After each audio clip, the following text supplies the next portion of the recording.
So, one of the other things that has occurred alongside the increased rate of incarceration is the number of Aboriginal and Torres Strait Islander people who have died in custody. So custody is deemed at either in jail, in lockup, or in police presence. So it's not necessarily just in jail. Because of the increased number, because of the overrepresentation of Aboriginal and Torres Strait Islander people dying in jail or in custody, there was a Royal Commission into Deaths in Custody. The Royal Commission into Deaths in Custody had about 300 recommendations.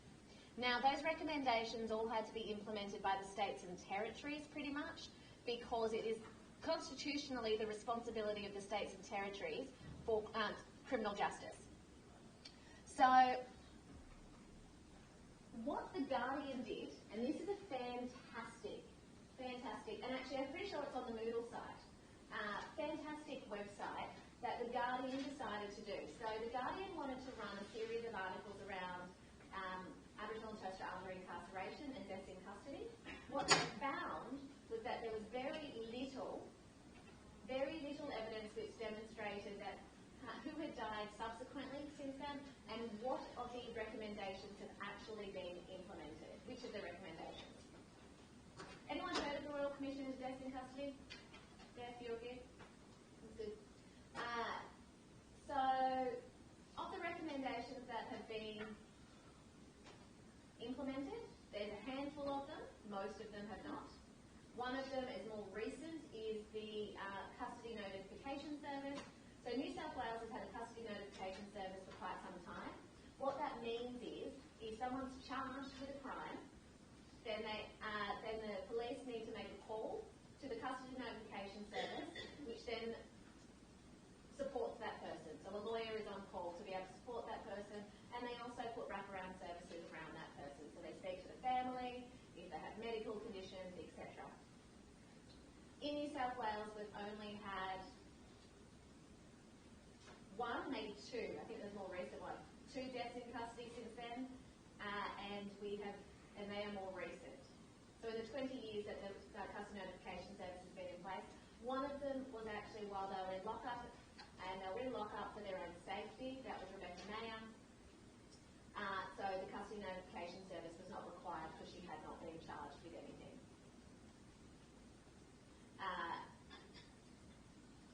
Not every state and territory implemented a Custody Notification Service. Western Australia has one now, it's more recent. So Nigel Scullion, when he was the Minister for Aboriginal Affairs, one of the things that he did was actually fund a Custody Notification Service for each state and territory because of the success in New South Wales. So originally the New South Wales Custody Notification Service was funded by the state government, and then the funding was actually going to be ceased, and despite its success. So the Commonwealth stood in, and I'm not sure whether or not it is currently funded by the state or Commonwealth, but it certainly was covered in the short term by the Commonwealth government. Some of the other ones are actually allowing Aboriginal defendants to choose not to sit in the docks. And there's a whole range of other things that are in place around this. There's too many of them for me to name. But what I wanted to show you was this, is the database. So this looks at the number of incidences and the types of incidences of deaths in custody for Aboriginal and Torres Strait Islander people since 2008. Now, this was really hard for them to gather. This actually was a massive research project. What we can see is that 72 of the deaths were from medical issues. 22 were self-harm.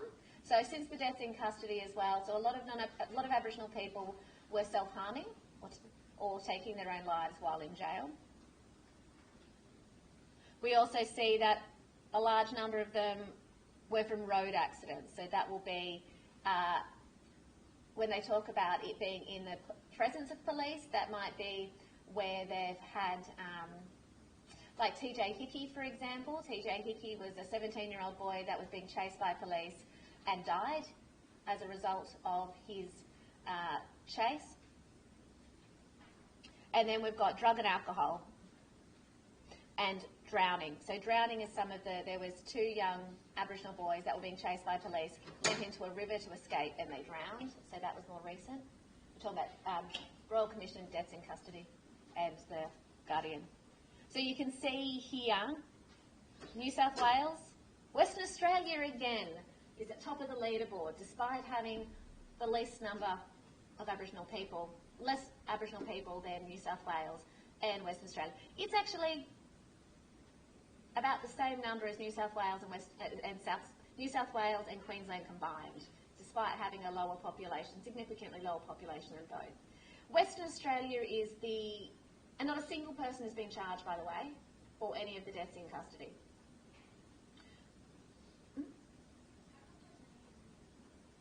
Probably because they had no deaths in custody. Or, I'll have to check, it'll be one or two reasons. Either they had no deaths in custody, or they actually couldn't get the data for that. So what they had to do to get this was actually scroll through coroner. So each of these deaths in custody have to go to the coroner. Does everyone know what a coroner does? I had the privilege of doing an internship at the coroner's office, which was fascinating. It was actually fascinating. I got to watch autopsies, which was really interesting, but that's a separate story. The coroner office, so there's a bunch of reasons why a coroner needs to investigate a death. Anything to do with the police, so deaths in custody, the coroner needs to investigate. Any suspicious deaths, the coroner needs to investigate. Any unexplained deaths, the coroner needs to investigate. If there is, I can't remember exactly the figures anymore, but if it's in a certain time frame from an operation, they need to investigate. If there is, there's a whole bunch of reasons why a coroner needs to investigate. Now, what the coroner's system involves a number of people, so it involves police, it involves pathologists, so doctors who do the autopsies, and it also involves a magistrate. We have a New South Wales Coroner's Court in Glebe, and then there are local ones as well. So there's a whole bunch of them. So each of them so they had to go through the coroner's record. So there was no single system where they actually compiled in the states and territories deaths in custody. That would be too logical. So they're not really, if it's deaths in custody, they're not acknowledging the Indigenous, is that right? No. They acknowledge the Indigenous as long as they actually have it on the police record. Right. But it is not, it's just that finding the information about who's died in custody is really hard to find because you've got to go through coroner's reports.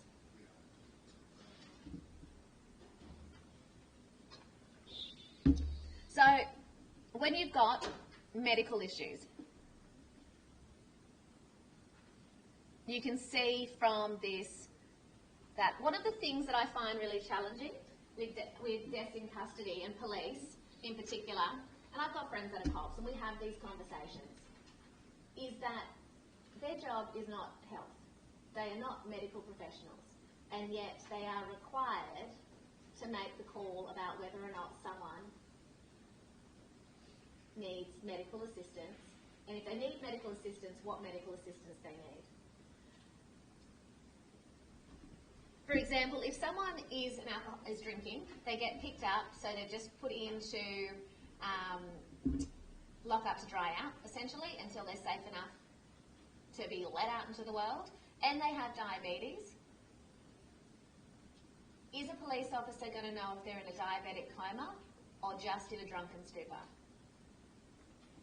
And these are the issues that we have relating to medical issues.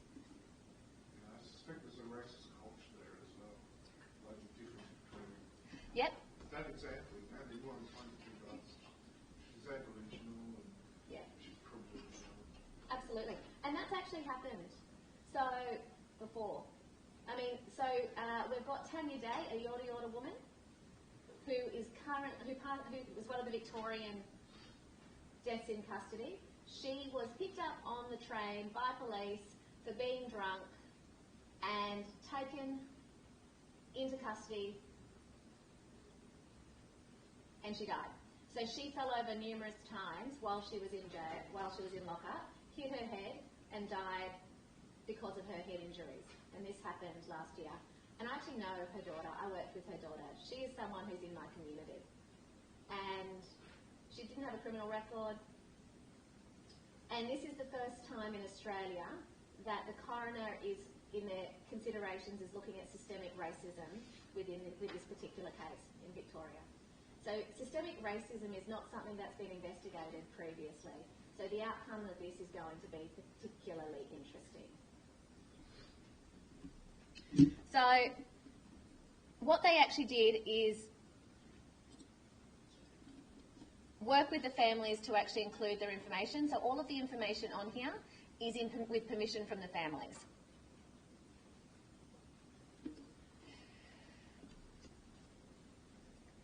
So this person, this is my greatest fear. I have family members that have significant mental health issues, and I was going to one of their houses when I thought they were not, I didn't know what I was going to find, to be honest. And when I called the crisis line to figure out what I should be doing, they told me to call the police. This is why I don't call the police.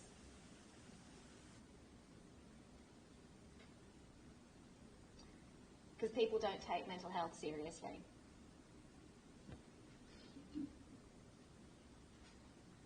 So you can see here, cognitive impairment, mental health, injured in custody, medical care required but not given.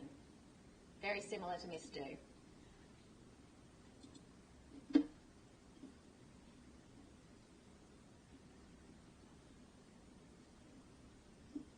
Injured in custody, forced use. Let's have a look at some of the other ones. 16, drowned. This is the Swan River one. They were being chased by police. Let's see if we can...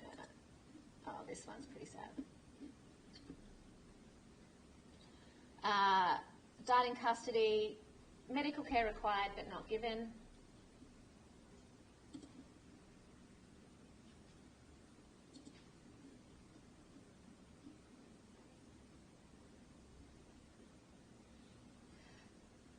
Yeah, this was a case of mistaken identity. Injured in custody, force used, mental health issues, cognitive impairment.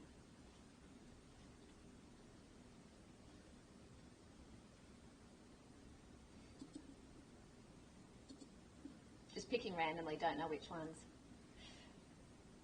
He was shot with a stun gun, pre-existing heart condition, medical care required but not given, sense and a theme here, injured in custody, force used, mental health, cognitive impairment. So I would actually, and here's Tanya Day. So a member of her family, if I remember correctly, I think it was maybe her son or her nephew, actually was one of the deaths in custody, and in weeks before her death she'd actually been involved in advocating around deaths in custody. So when we talk about racism as well, anyone who is of colour, anyone who is different stands out. My dad actually made a comment to one of his colleagues in Western Australia. So his colleague actually made a comment about an Aboriginal man that was begging on the street who was intoxicated with something. And my dad's colleague made a comment about it. And Dad was like, we just walked past 3 white people that were actually in the same condition, homelessness, on the street, yet you didn't make the comment about that. Right?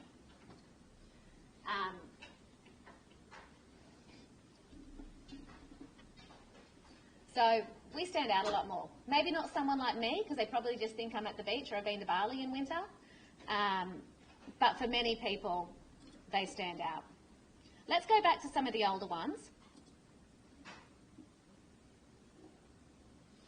Let's have a look at another one. Procedures not followed.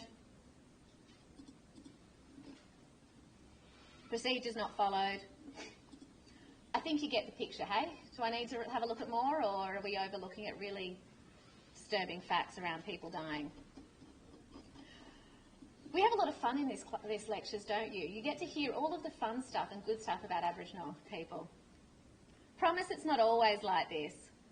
I might actually, next time we have a lecture, I'm going to try and focus on some things that are not as negative as this, but I have to say, what we actually, in particular with justice, it is a particularly full-on issue. Circle sentencing, otherwise known as Koori courts. So there's Koori courts and Murray courts. So Koori courts are in New South Wales. They are in, I think they're in Victoria, and the Murray courts are in Queensland. So they are courts which are for first-time offenders or people who have been involved in a crime that are not your violence or sexual crimes. So we're talking about petty theft, that kind of thing. And the idea behind those is that they're done in collaboration with the community. So, for example, you'll have a young offender, first-time offender, they're sitting down with the magistrate and also elders from that community. And the elders from the community are involved in the sentencing and the discussions around it. And that has been introduced and shown to be really successful, very, very successful. Part of it is because of the connective nature of Aboriginal and Torres Strait people. When you have to sit there and look your community in the eye and acknowledge that you have actually committed a crime and look at your elders, and can I tell you, I don't care where you're from and how old you are, when you get growled by an elder, it's still intimidating. I look at other people who are getting in trouble by an elder and I think, oh, thank God, that's not me. And I'm not even from that community. And that's because and that is because of the respect our elders play, but also because of the connectedness. We know each other. We know our communities. So, anyone seen this photo? Anyone want to tell me his name? Let's watch the video. Oh, hang on, is this the right video? Might have skipped ahead. Don't wait for them to tell you.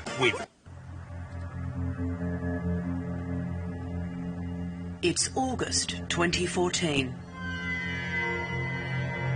Inside the Dondale Youth Detention Centre, behind this grey door, 6 boys are being held in the isolation wing.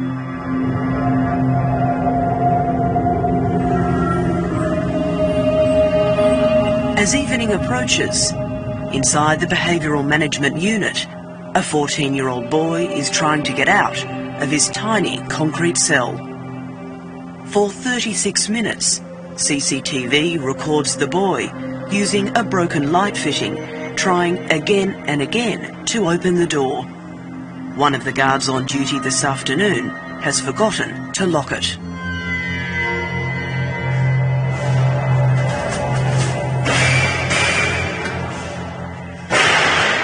The boy has been kept in solitary confinement for 23.5 hours a day for 15 days straight.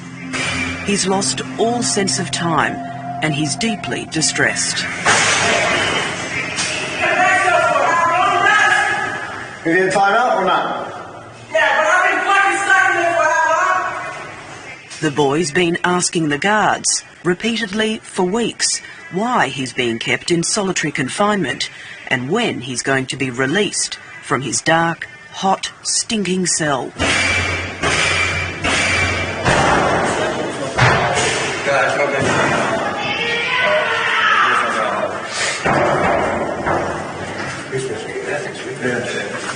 On the other side of the reinforced door, a group of prison officers is at the ready.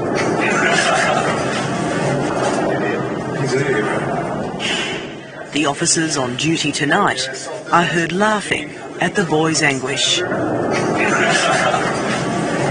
it's soft, isn't it?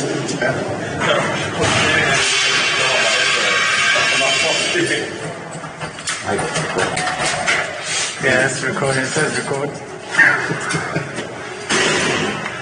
The boy has been pushed to breaking point. He and 5 others, aged between 14 and 17, locked in the cells behind him, have been deprived of the most basic human necessities. No natural light, kept in appalling conditions. CCTV obtained by Four Corners shows some of the boys literally climbing the walls, repeatedly carving their names into the concrete. In some cells, 2 boys crammed in, unable to walk around at all. Those cells were ghoulish. They were something medieval. They were kept in those cells for up to 24 hours a day. They had no running water. The only water in the cell was in a toilet. So they couldn't even wash their hands. They had to request water.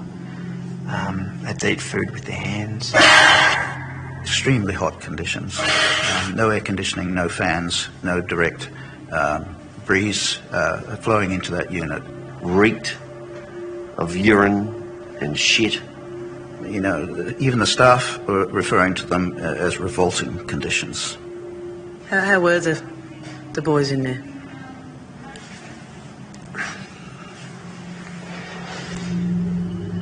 I mean, it must have been sheer hell. Sheer hell.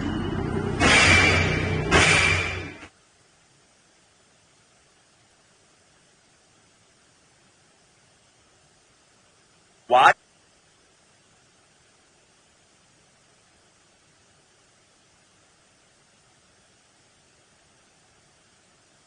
So that was Dondale, and that is an excerpt from the Four Corners expose into Dondale that led to the Royal Commission into institutional,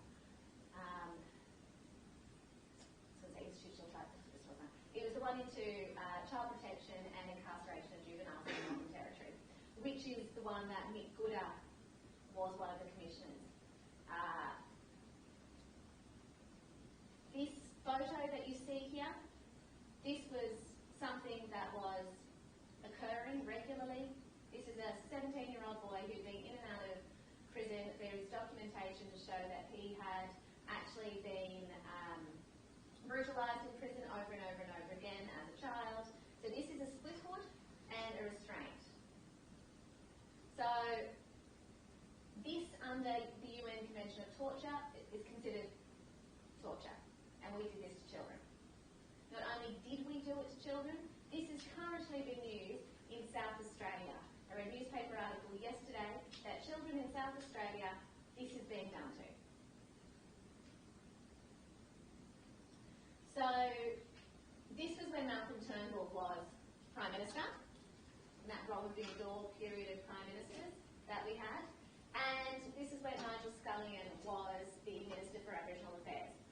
Nigel Scullion, as the Minister for Aboriginal Affairs, had been given an advanced version of this, and also the next day after it had aired, a journalist actually asked him if he'd watched it. So Nigel Scullion is a senator for the Northern Territory, so not only is the Minister for Aboriginal Affairs at the time, but senator in the Northern Territory. His exact words were, "It did not pique my interest." So no, he didn't watch it. But luckily enough, Malcolm Turnbull as Prime Minister did, and immediately pretty much called a Royal Commission. So when you're thinking about incarceration and you're thinking about social determinants and you're thinking about some of the most vulnerable members of our communities, you need to be thinking about how, again, rehabilitation, there is nothing in there that actually helps people learn how to behave on the outside. Locked up for 23 hours in solitary confinement, there is no education. So when these kids get out, what do you expect them to do?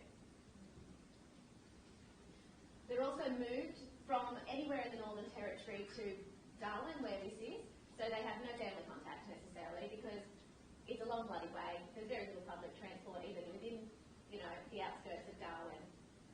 And certainly if you're coming to something like Hermansburg, which is New Alice Springs or somewhere else, and you don't have a lot of money.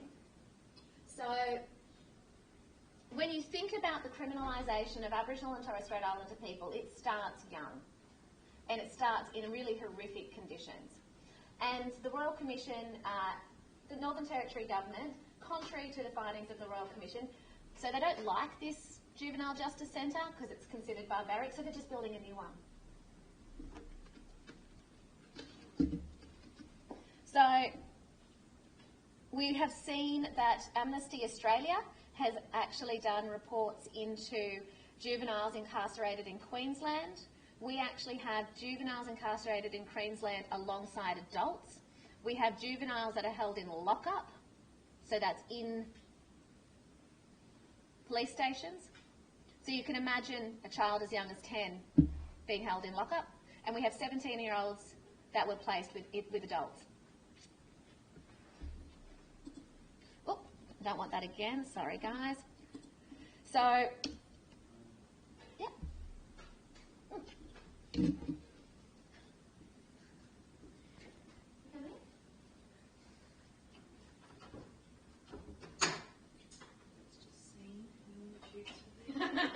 She spies on you if you don't know, every lecture. So I'm going to play this one as well.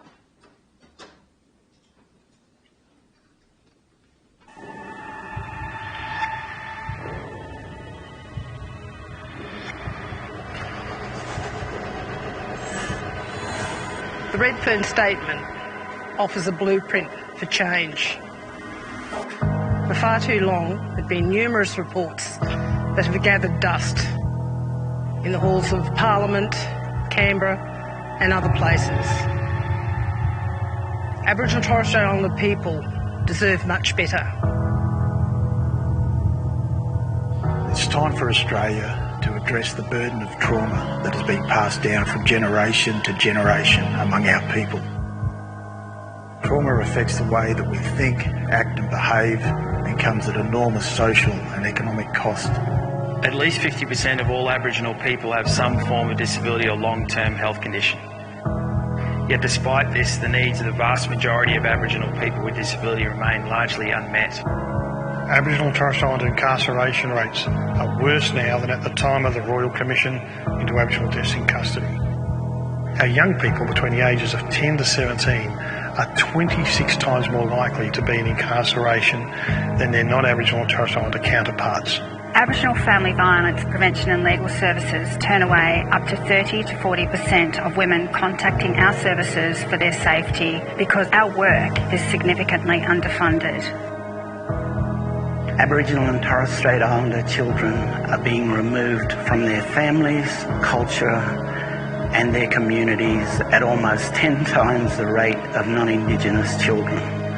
It's a national crisis. However, we believe that we have the solution. We have the solutions to the problems that are faced by many of our people in our communities. We have the solutions. We have the solutions. We have the solutions. We have the solutions. We have the solutions. We know in our communities that we have the solutions. We have Aboriginal and Torres Strait Islander peak bodies who've been working with communities and individuals for 30 and 40 years. We're asking the government to listen to us through the Redfern Statement so that it provides a better future for our Aboriginal and Torres Strait Islander communities. Thank you.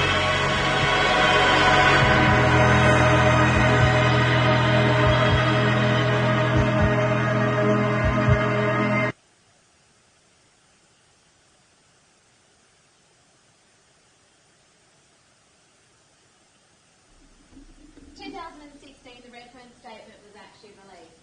The Redfern Statement was a statement put together by a coalition of Aboriginal and Torres Strait Islander organisations that were under the Close the Gap Committee. It was also supported by non-Aboriginal organisations. The Redfern Statement actually highlighted a whole bunch of social determinants and solutions.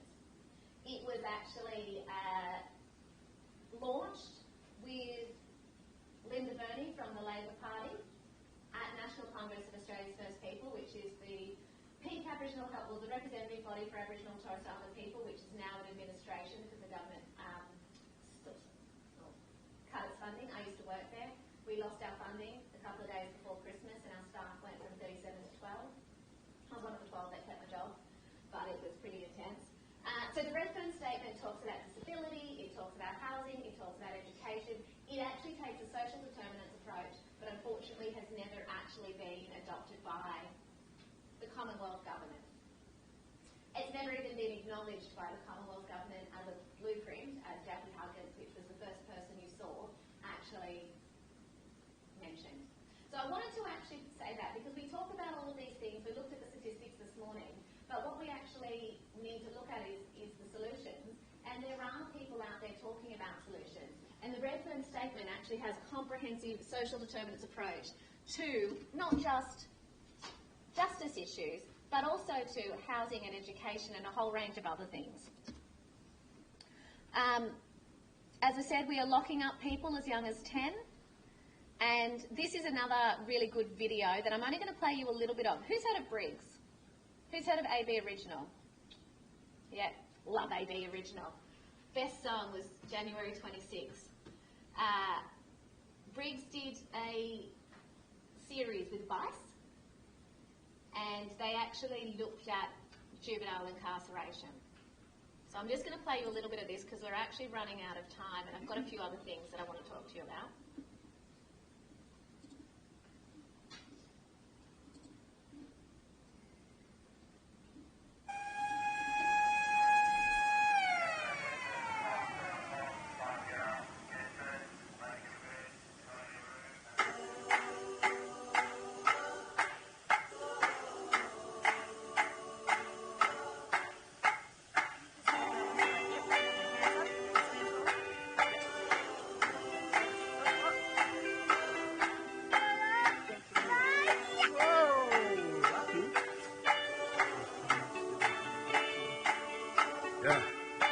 I'm Fitzroy with a size B. I'm Wanganine in 93. I'm mundane, I'm Cassie. Man, that far inside of me. I'm Adam Goods and Adam should be applauded when he stand up. You can look to us from that time stuff. I'm Petty Mills with the last shot. I'm good. I'm macho. I'm everything that you want.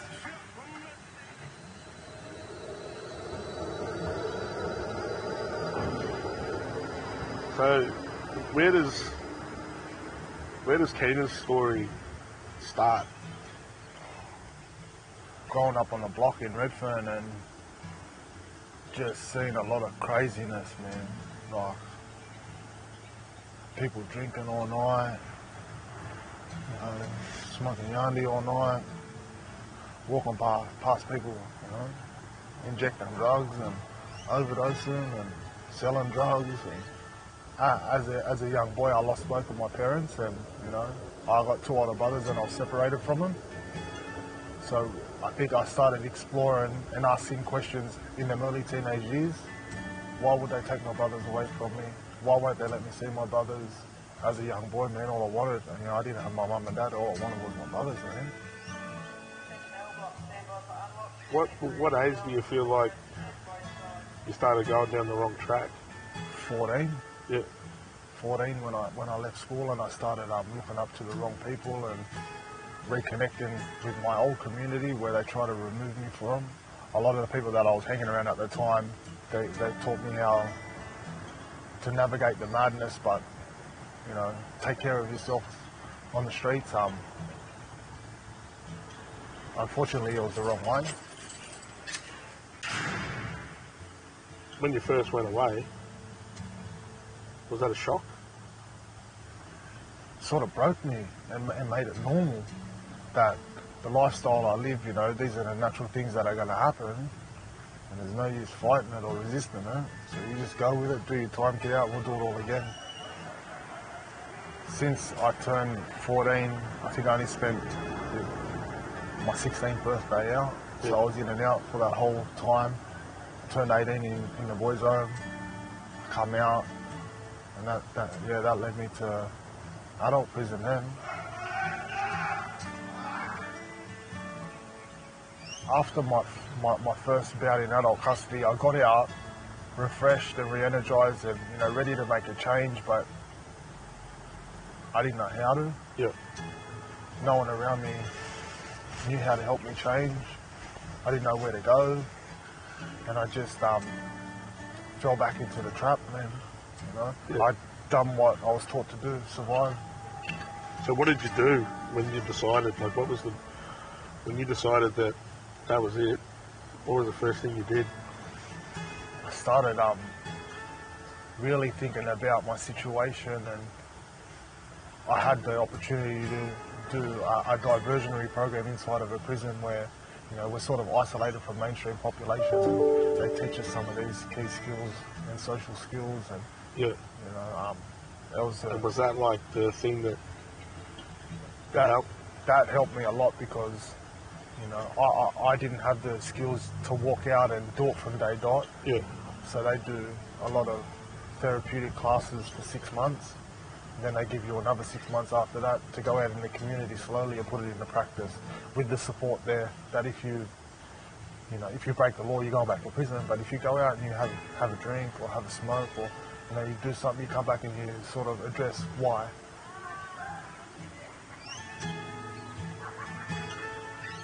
Some of the stuff that I do now, I work on an early intervention and prevention program, and we teach the kids different skills, you know, like cooking, teach them how to cook, healthy options, teach them how to surf.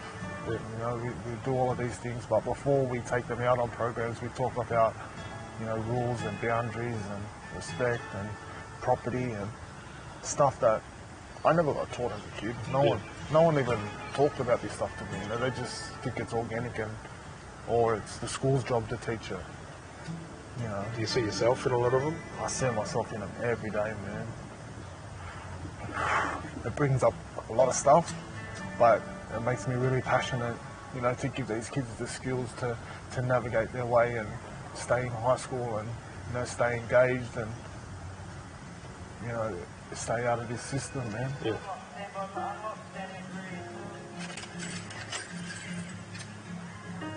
What would you want to say, like, to 14-year-old you, if you see him in the park now? Try and take some time, talk to that person and understand what they're going through, rather than trying to tell them what they need to do. Yeah. So just to listen. If we can put that support network around them safe and appropriately, and, you know, rather than we know what's best for you, this is what you need to do. Give the young person a voice and let them have some bit of ownership over, you know, what they want to achieve. I'm going to pause it there. We are running out of time. But I wanted to play that because it's really important for you to hear from a young person that has been incarcerated. I actually was a youth worker down at Redfern Community Centre. Community Centre was actually developed after TJ Hickey died, and it was designed as a place where young people, particularly Aboriginal and Torres Strait Islander people, could spend their time. So I worked there for 4 years, and I don't know if Kieran was there, but he could have been one of the kids that was there when I was there. And the blocks that I remember is the blocks that he described, which is in Redfern. And can I just say, the kids were awesome. I absolutely loved being a youth worker, youth and children's worker, depending on the day. And these are kids who are just like every other kid. They were cheeky as all hell, had a lot of fun, and it broke my heart when I saw kids like this. I remember it wasn't an Aboriginal kid, actually. When I was working at Woolloomooloo, one of the kids I worked with at Woolloomooloo, he turned 18 and he was really excited. He came from a family that didn't work, was not particularly well off, had been in contact with the juvenile justice system. He was a kid who told me when I first met him when he was 15, he would give me an hour and I'd be crying. And I was like, all right, mate, let's make that deal. So he was a tough kid who really didn't have people he could trust. And eventually he actually got himself a job. He got an apprenticeship as a hairdresser at Tony and Guy, which was fantastic, and I was so excited for him. And he was 18 when he happened to be living in housing commission, so, you know, lots and lots of people that were out in the common area, and one of the people that lived there got stabbed, and he happened to witness it and refused to talk to the police. And because he refused to talk, they actually took him into custody, put him in an adult prison, and he lost his apprenticeship. So these are kids that even when they're doing well, because of the way they're treated, often end up having their futures taken away from them. So, and I have to say, for him to get an apprenticeship at Tony and Guy, he worked bloody hard to get that. So, what are some of the solutions? Some of the solutions are justice reinvestment. Senator Sue Lyons actually headed up a Senate inquiry into justice reinvestment. Justice reinvestment is a model that's been adopted from Texas, and what it actually does is take a whole of community approach to reducing the number of young people that come in contact with the justice system. It works with the hospitals, the schools, the primary healthcare services, it works with the police and the AMBOs, and they actually work at looking at what are the issues in those communities and how can they actually support young people. The Justice Reinvestment in Cowra and Burke also have elders committees which support this investment. Tom Calmer and Mick Gooder are actively involved, and this is showing significant results. Possibly, I don't know, did they? Yeah. Some of the stories you'll see about justice reinvestment are in the Just Justice book if you're interested. This is something that hasn't been rolled out well statewide or even nationally, but has certainly been demonstrated to have really positive impacts on not just reducing criminal justice, but also on education and a whole range of other things. And again, what you'll find in the Just Justice book is a whole range of articles that we wrote. So I was involved in Just Justice. To give you a bit of a history, in 2014, Melissa Sweet, the founder and chief editor for Croaky, which is an online news outlet, actually was having a conversation with Tom Calmer, the former Social Justice Commissioner, around the unacceptable high rates of incarceration, and she knew that was something I was passionate about, being a former youth worker. And we ended up actually crowdfunding $30,000 to write a series of articles on the over-incarceration of Aboriginal people, with the idea that we would take a strengths-based approach and would focus on solutions. Most of that money went to, so each of us that were involved, there was 5 of us, Melissa Sweet, she's probably on the, myself, Meg Williams, who's a Wiradjuri woman, Mari McInerney, Melissa Sweet and Mitchell Ward. We got $2,500 for 18 months' work, so it was really just covering our costs. And the rest of the money we paid community members that were engaged in telling their story. So often what would happen is community members wouldn't have the skills to write, and a newspaper article is, you know, schmick as what they wanted to, so we worked with them to write an article and we paid them for their time. And the reason why I'm talking about this is because when you're going out into the workplace, if you're in health promotion, if you're in advocacy, these are some of the things that you can actually do. So it was not just a bunch of articles that we wrote, it was also Periscope, which is like Facebook Live, where we interviewed people. So there's a woman called Kathleen from Carnarvon. She actually took Melissa Sweet through where the lockups used to be, where people were incarcerated, the outdoor ones. We used YouTube, so we uploaded them to YouTube. We used Facebook and Twitter to share the stories. And what we really wanted to do was hear from a range of perspectives. Oh, this is just flicking through. I stole this from another PowerPoint. I didn't realise that there's... So we had a number of people. Rachel Seward from the Greens that was involved, researchers, Kate Conagrave, peak bodies like the Aboriginal and Torres Strait Islander Legal Services, and the National Rural Health Alliance was also involved. We had Minister Wyatt, when he was the minister, I met him, I harassed him, met him in a cafe, saw him, gave him a book, and he let me kindly take a photo of him with it. And this is Romley. Romley at the time was the CEO of the Lowitja Institute. He's now at the Productivity Commission as a commissioner. So we had a large number of people supporting the campaign. Nigel Scullion laying it on thick. So this is one of the memes that was created when Nigel Scullion went to Queensland and decided that the hot topic for Aboriginal people was making alcohol out of Vegemite. True fact. That's what he actually talked to the media about. Nothing else. Not the fact that juveniles were incarcerated in adult prisons, or that juveniles were actually in lockup. So I really just wanted to highlight that if you are interested in a topic in particular, there are lots of things that you can do. Advocacy is really important. And Mari Melissa and Mitchell are non-Aboriginal, and they worked tirelessly with us. And we ended up getting 90 articles in 18 months. We were only going to write a couple, but once it actually started, it was a snowball effect. We actually found that this was a topic lots of people wanted to speak about. And I was involved in this campaign, but like everything else, this campaign was literally driven by community and the generosity of the people that engaged with us on this. So if you're not on Twitter, get on Twitter if you actually plan on being in an advocacy space or health promotion space.